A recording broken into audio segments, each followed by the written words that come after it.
Assalamu alaikum. Welcome to my YouTube channel again. And today in this video, we'll be going to solve the question number 3 and question number 4 for the paper 2 of May June 2023. So let's start.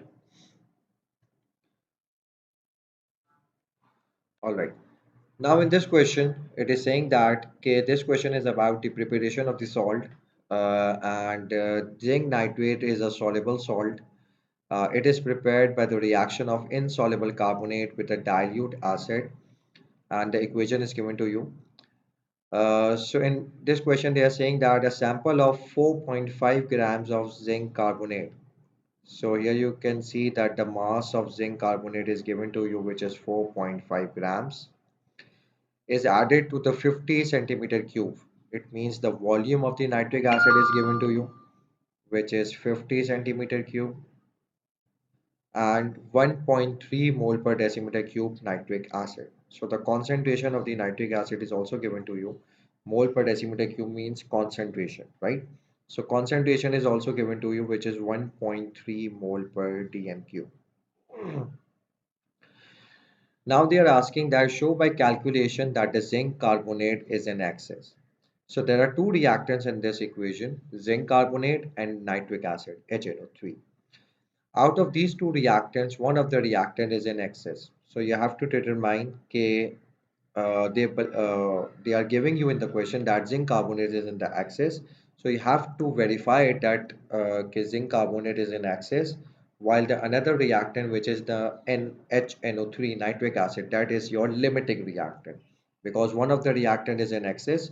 So obviously the another reactant would be your limiting reactant.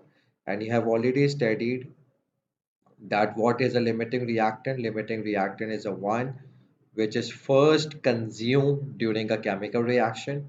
It is totally consumed up, right? All of its amount or all of the mass which is given in the question, it is already is all being consumed, and it's totally finished during a chemical reaction, because of which what happens, the chemical reaction gets stopped because it is fully consumed.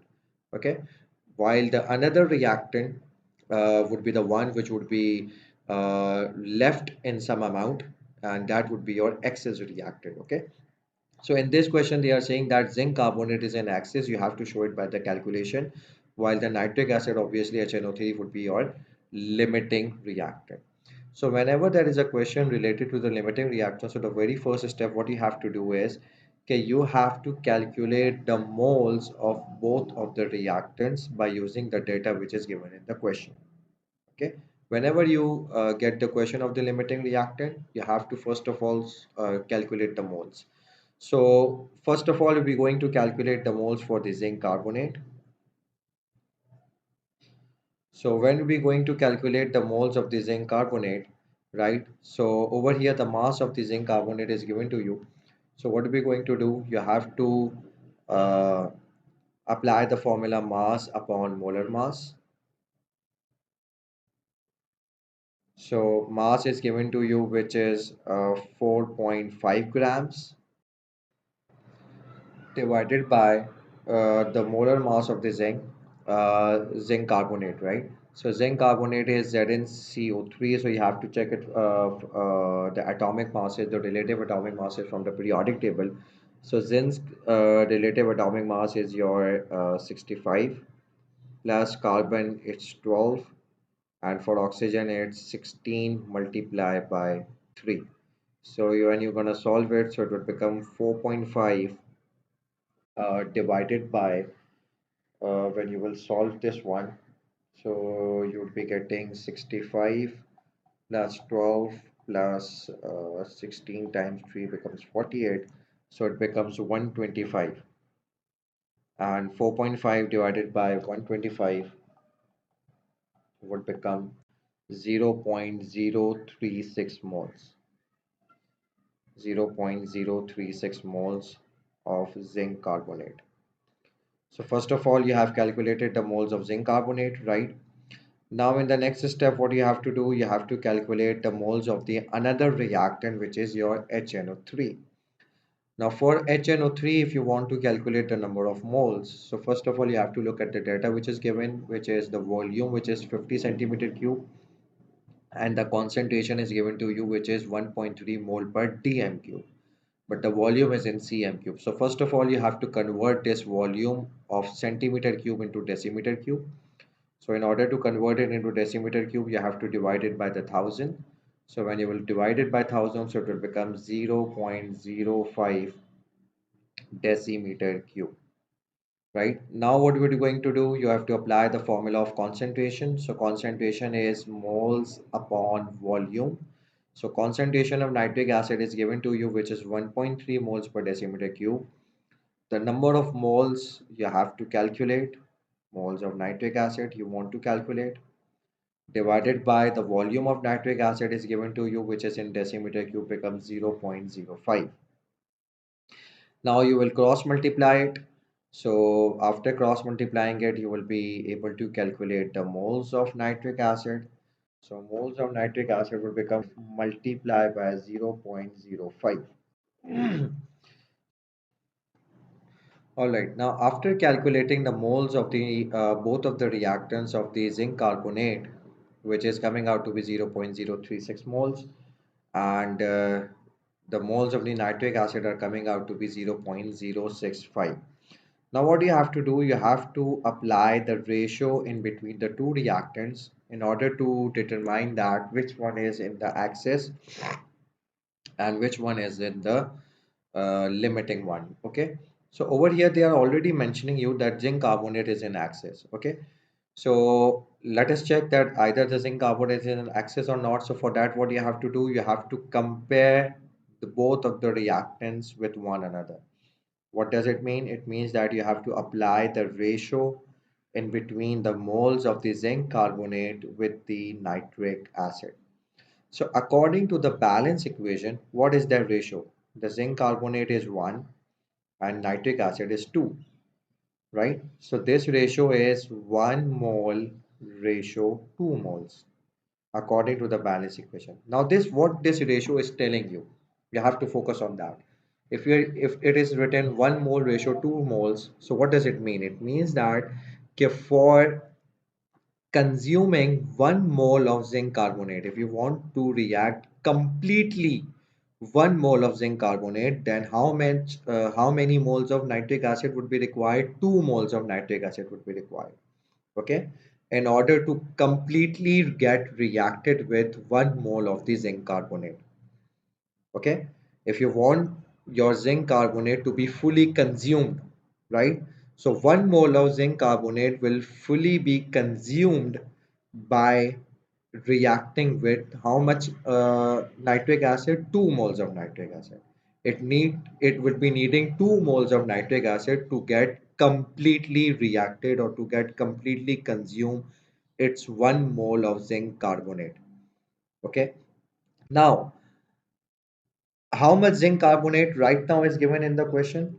Right now in our question, the zinc carbonate is given, which is 0.036. So if zinc carbonate is given to you, which is 0.036 moles, now we want to determine how much moles of nitric acid would be required to fully consume this amount, which is 0.036 moles of zinc carbonate. Okay, if you want to react completely this 0.036 moles of zinc carbonate, then how many moles of nitric acid will be utilized for it? Okay, I'm repeating it again. According to the balance equation, the ratio is 1 mole ratio 2 moles, which means that if you want to fully consumed or you want your zinc carbonate to get fully reacted, so 1 mole of zinc carbonate will fully reacted with 2 moles of nitric acid, right? So right now in the data, how much zinc carbonate is given? 0.036 moles is given. Now in order to get this 0.036 moles of zinc carbonate to be fully reacted or fully consumed, so how much nitric acid would be required? It would be X. Okay, so when you will cross multiply, so you will get 2 multiplied by 0.036. So when you will cross multiply it, So you will get the answer 0.072 moles.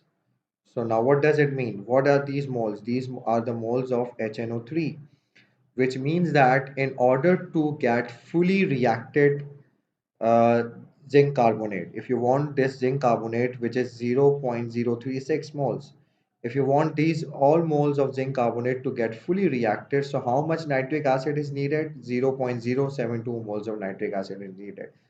But in actual, are the 0.072 moles of nitric acid given to you or not? Here you can see how much nitric acid was given to you. The nitric acid was given to you 0.065, right? But in order to react zinc carbonate completely, you need how many moles of nitric acid? 0.072. But you have less moles of nitric acid, right? So this nitric acid, which is 0.065, will not allow this zinc carbonate, which is 0.036 moles, to get fully reacted, which means that zinc carbonate will not get completely reacted because nitric acid is not that much amount. Okay? For zinc carbonate to be get fully reacted, you need 0.072 moles of nitric acid, but you only have 0.065. It means that zinc carbonate will remain unreacted and it would be your excess reactant. Okay, so over here you can also mention it since nitric acid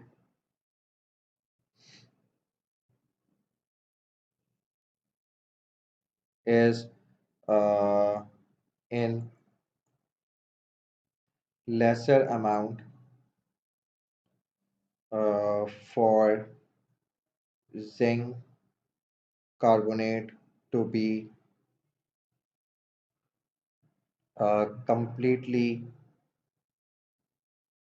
reacted. Therefore, zinc carbonate is in excess. So I hope that this numerical is clear to everyone. Now coming on to the part number two. Now in the part two, it is saying that okay, once the reaction has finished, the mixture is filtered.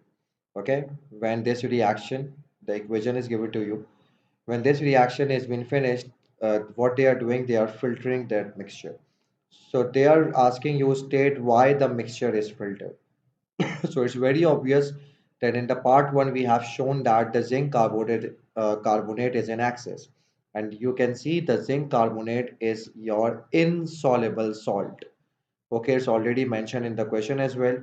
Okay, zinc carbonate is your insoluble carbonate.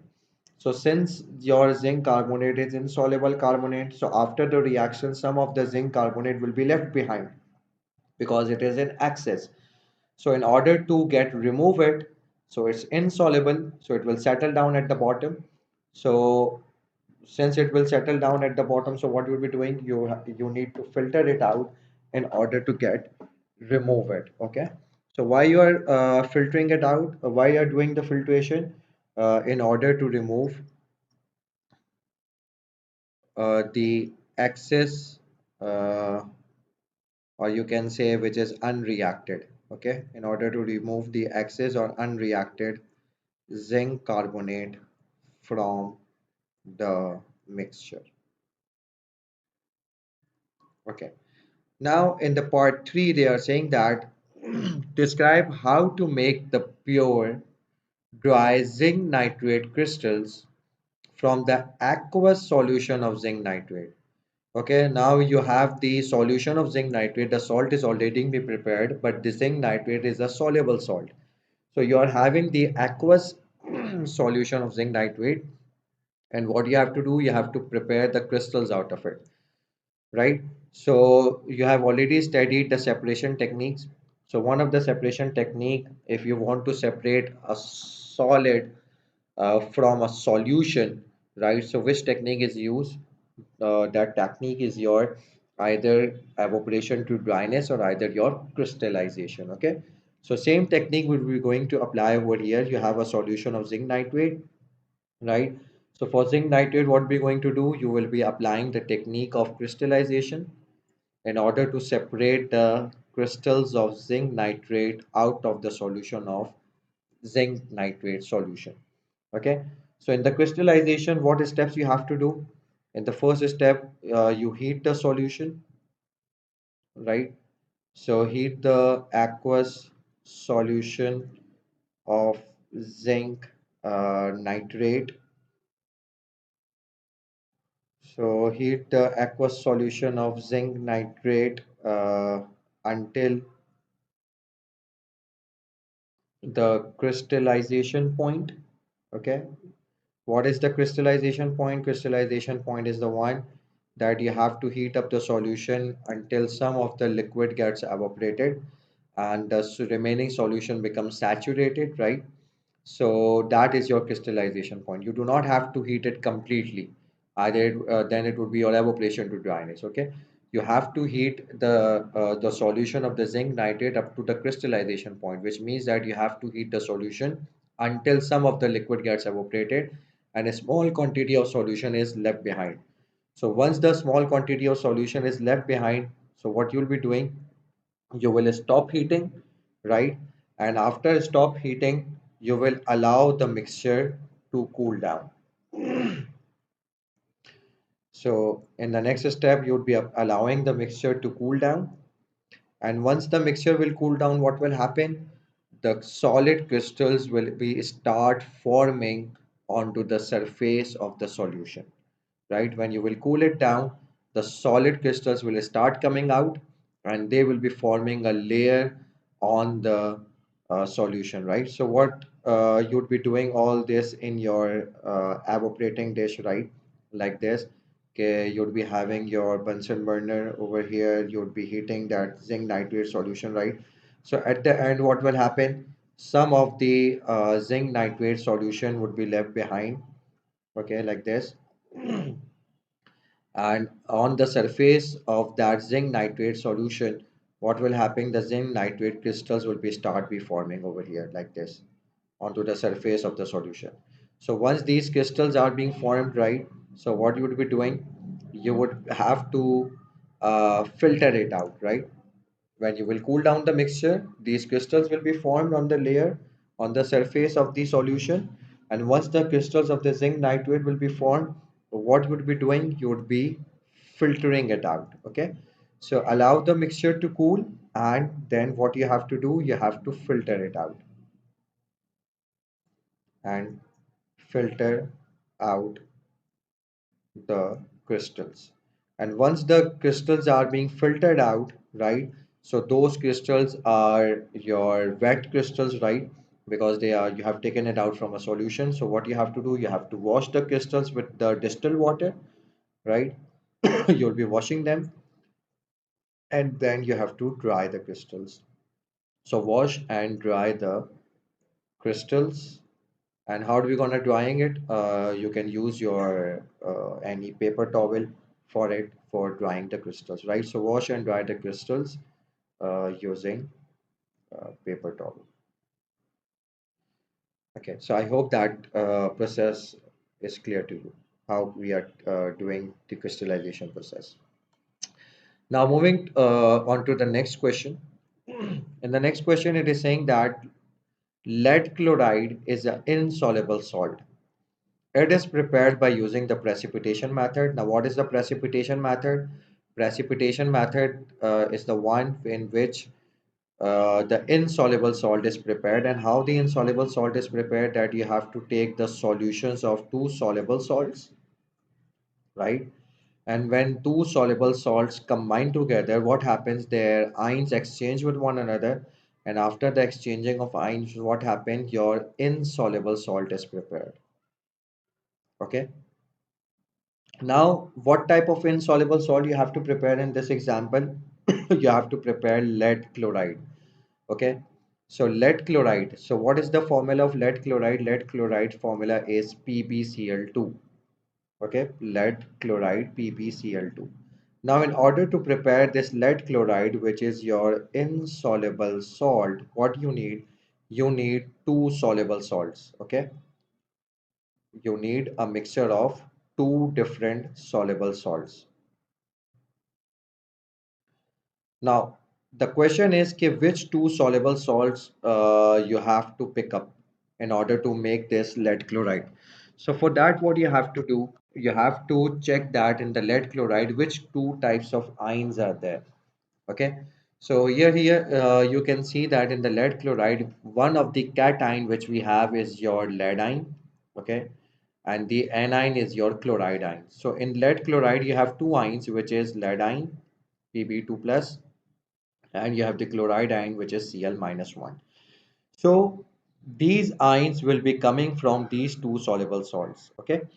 So which means that in order to prepare this lead chloride salt, which is the insoluble salt, you need two different soluble salts in such a way that one of the soluble salt will be containing the ion of the lead in it, and the another soluble salt will be having the ion of chloride in it. Okay. You have to select first soluble salt which will be containing lead ion in it, and you have to select another soluble salt which would be having chloride ion in it. Okay. So first of all, just use your knowledge of the soluble salts, right? You have to select any soluble salt of the lead. So you have already studied that if we take lead nitrate, right? All the nitrates are soluble salts, right? So if you take the lead nitrate, so lead nitrate would be a soluble salt, okay? So from lead nitrate, you'll be getting your lead ion, and another soluble salt you have to select, which should be containing the chloride ion in it. So you can take any chloride salt, which is a soluble salt, okay? So let's suppose that you are taking your NaCl, sodium chloride, okay? So sodium chloride is a soluble salt. So from this sodium chloride soluble salt, you would be getting your chloride ion, right? And from first soluble salt, you would be getting your lead ion. So these two will combine to form your insoluble salt, which is your lead chloride. So they were asking name the two aqueous solution which will react together to give a precipitate. So what are those which we have identified? We have identified lead nitrate, and the another one could be any soluble chloride, right? You can take any soluble chloride. So right now what I have taken NaCl, right? You can take magnesium chloride as well, right? You can take copper chloride as well. So you can take any of the chloride which is a soluble chloride. So I hope that is clear to you. Now moving on to the next question, part C. In the part C, it's saying that okay, ammonium sulfate is a soluble salt. Right now, they are talking about the ammonium sulfate. So first of all, let us try to make the formula of ammonium sulfate. So you know ammonium. When we talk about ammonium, so ammonium ion is NH4 plus 1. And when we talk about the sulfate ion, so just remember that the sulfate ion is SO4 minus 2, right? So ammonium ion is NH4 plus 1 ion, and the sulfate ion is SO4 2 minus ion. So you have to remember those.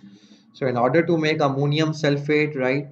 So what would be the formula of ammonium sulfate salt? NH4 plus 1, SO4 2 minus. When you will cross multiply the charges, you will be getting NH4 bracket 2, and below this SO4 you'll be getting the power 1, so it become SO4. So the formula of ammonium sulfate salt is NH4 bracket 2 SO4.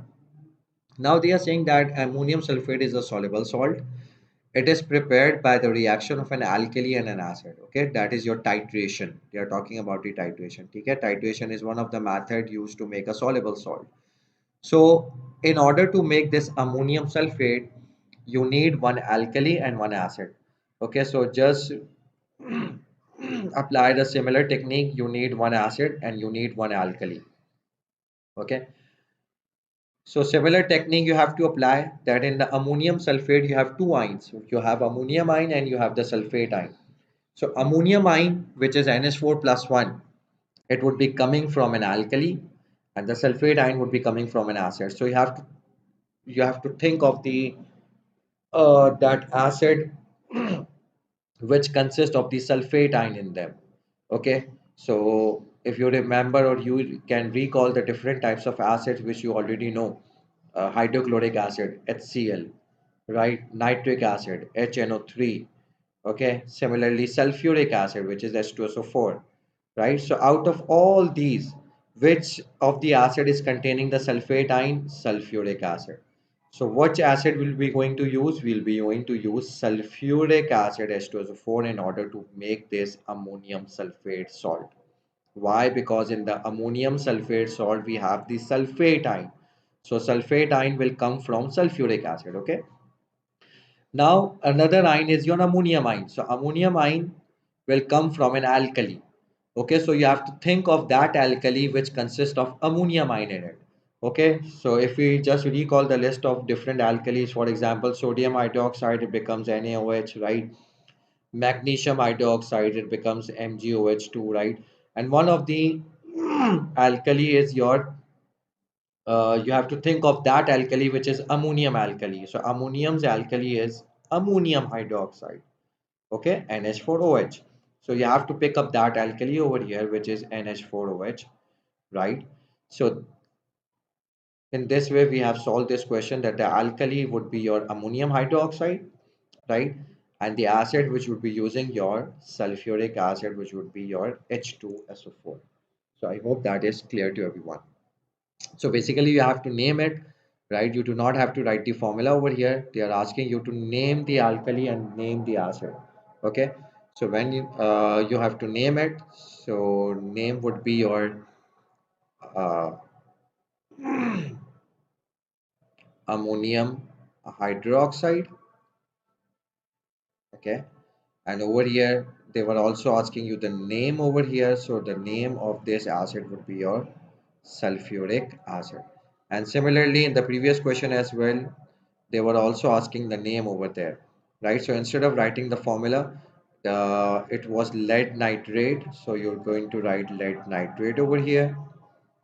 And it was sodium chloride. So you can write sodium chloride as a name over there because in the question they were asking you the name, not the formula. Okay, so I hope this question number 3 is clear to everyone. All right, now moving on to the question number 4. Now in the question number 4, it's saying that K, the formula of the nitride ion is N3 minus 1. Okay, show the table, complete the table to show the particles in the nitride ion. Okay, so electrons, so protons here, as you can see, atomic number is 7. So 3 minus means it has gained 3 electrons. So initially the electrons were 7, but after gaining 3 electrons, it will become 10. Okay. Similarly, neutrons. So neutron is calculated by subtracting the mass number 15 minus 7 mass number from the atomic number, so it will be getting 8. And proton is this atomic number which is already written at the subscript, so it's 7. State why the formula of the magnesium ion is Mg2 plus and not Mg plus and Mg3 plus. So for that you have to use the concept of the periodic table, the concept of the outermost shell electronic configuration. So when you will look in the periodic table, so the magnesium's atomic number is 12. So according to the 12, its electronic arrangement would be 2, 8, 2. So in the last shell, how many electrons are there? 2. Now if I ask you to, in order to complete its outermost shell, in order to become stable, what it has to do? It has to lose its 2 electron, right? So when it will lose its 2 electrons, after losing the 2 electron, what it will become? It will become Mg2 plus, and by becoming Mg2 plus, what happens is outermost shell becomes completed. So in Mg plus 1, it will lose 1 electron. In Mg3 plus 1, Mg3 plus, it will lose 3 electrons. In both of the cases, the outermost shell will not complete. In Mg2 plus, the outermost shell is complete, right? So that's why the formula of the magnesium ion is Mg2 plus. So over here we can write K Mg2 plus has a complete outermost shell. That's why the formula is Mg2 plus and not the rest of it. The next step is saying that the formula of the nitride ion is N3 minus. So deduce the formula of the magnesium nitrate. So in order to make the formula, what we do, we first of all write down the cation, the charge of the cation. So magnesium's charge is Mg2 plus. Okay. The nitride ion has a charge of N3 minus. So you have to cross multiply the charges. When you will cross multiply, the 3 will come in the subscript of magnesium. So it will become Mg3 2 will come in the subscript of nitrogen, so it will become Mg3 and 2. Now the next question, magnesium nitrate is an ionic compound, so you have to write down two physical properties of the ionic compound. Okay, you have to write the two physical properties for the magnesium nitrate. So it means that you have to write the two physical properties of the ionic compound. So you have studied many physical properties of it. You can write any two of it. First of all, you can take that ionic compounds have very high melting and boiling points, right?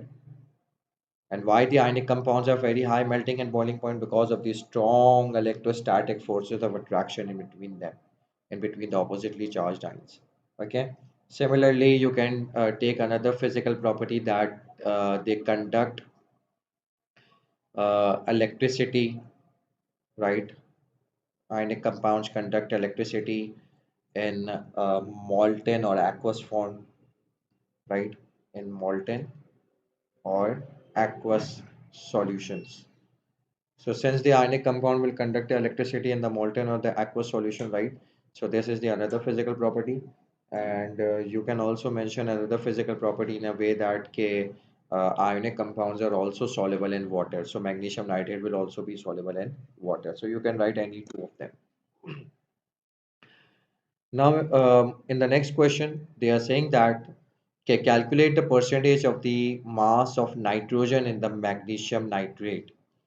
So you have to calculate the percentage of nitrogen in the magnesium nitrate. So first of all, you have to calculate the MR of magnesium nitrate for calculating this percentage by mass. So MR of the magnesium nitrate can be calculated from the periodic table. Magnesium is 1 time. Okay, so magnesium's AR is 24. 24 times 1 plus nitrogen. Outside the bracket of the nitrogen is 2. So this 2 is with the nitrogen as well as this 2 is with the oxygen.